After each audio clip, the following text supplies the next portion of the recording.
As the UAE strives to reduce its reliance on imported food, farmers are coming up with creative ideas of how to grow produce in the desert. Salim El Said went along to find out how they are reaping the rewards of alternative agriculture. Hot and humid is not the ideal environment for growing plants. Yet Amjad, a Syrian farmer in the UAE, produces a variety of salad vegetables and a selection of herbs in the inhospitable climate of the region. How? Using a hydroponic farming system, which is an innovative method of growing plants without soil using a liquid nutrient solution.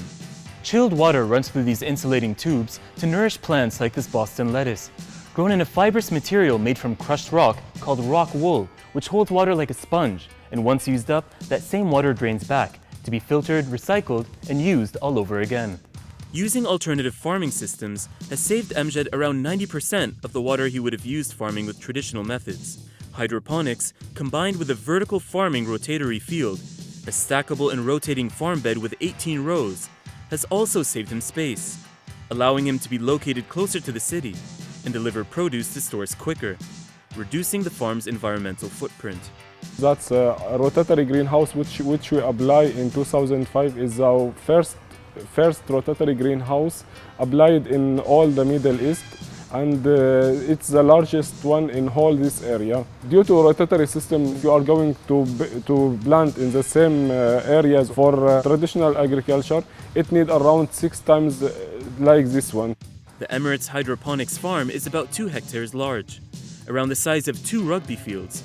Amjad is able to produce about 500,000 lettuce plants, including 9 varieties and 2 million herbs each year. Like Amjad, many UAE-based farmers grow their crops on marginal land, meaning it has low agricultural worth due to factors like poor soil, little freshwater, and harsh temperatures. And since the UAE is limited to the variety and quantity of crops it can grow on its land, the country depends heavily on imports from countries in South America, Europe, and Southeast Asia. Working to find homegrown solutions in the UAE and other marginal environments is the International Center for Biosaline Agriculture. They're exploring ways to get the most out of scarce resources like freshwater. If we think about seawater, you think we are very rich in water, because we do have sea, we do have a lot of saline water. So what if we can use saline water to produce crops? Examples of crops that are both salt and heat tolerant include quinoa and mustard plants. The ICBA is also using integrated aquaculture to use naturally salty groundwater to the very last drop. It is first desalinated, or has the salt removed, to produce fresh water for farming.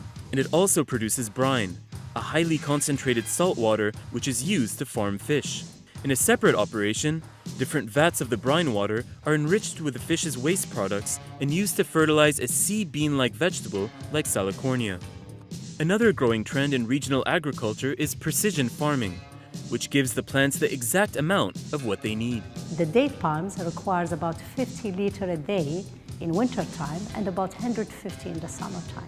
Whereas if you talk to any farmer, they provide more than 300 liters a day per tree. So what you do with precision agriculture is that you have information to the farmers that you don't need to give them more than 50, but also you have sensors to make sure that the irrigation stops at a certain time. This type of smart farming, where drones with sensors are used to measure the plant's humidity and hydration, is being applied in a variety of ways in the UAE.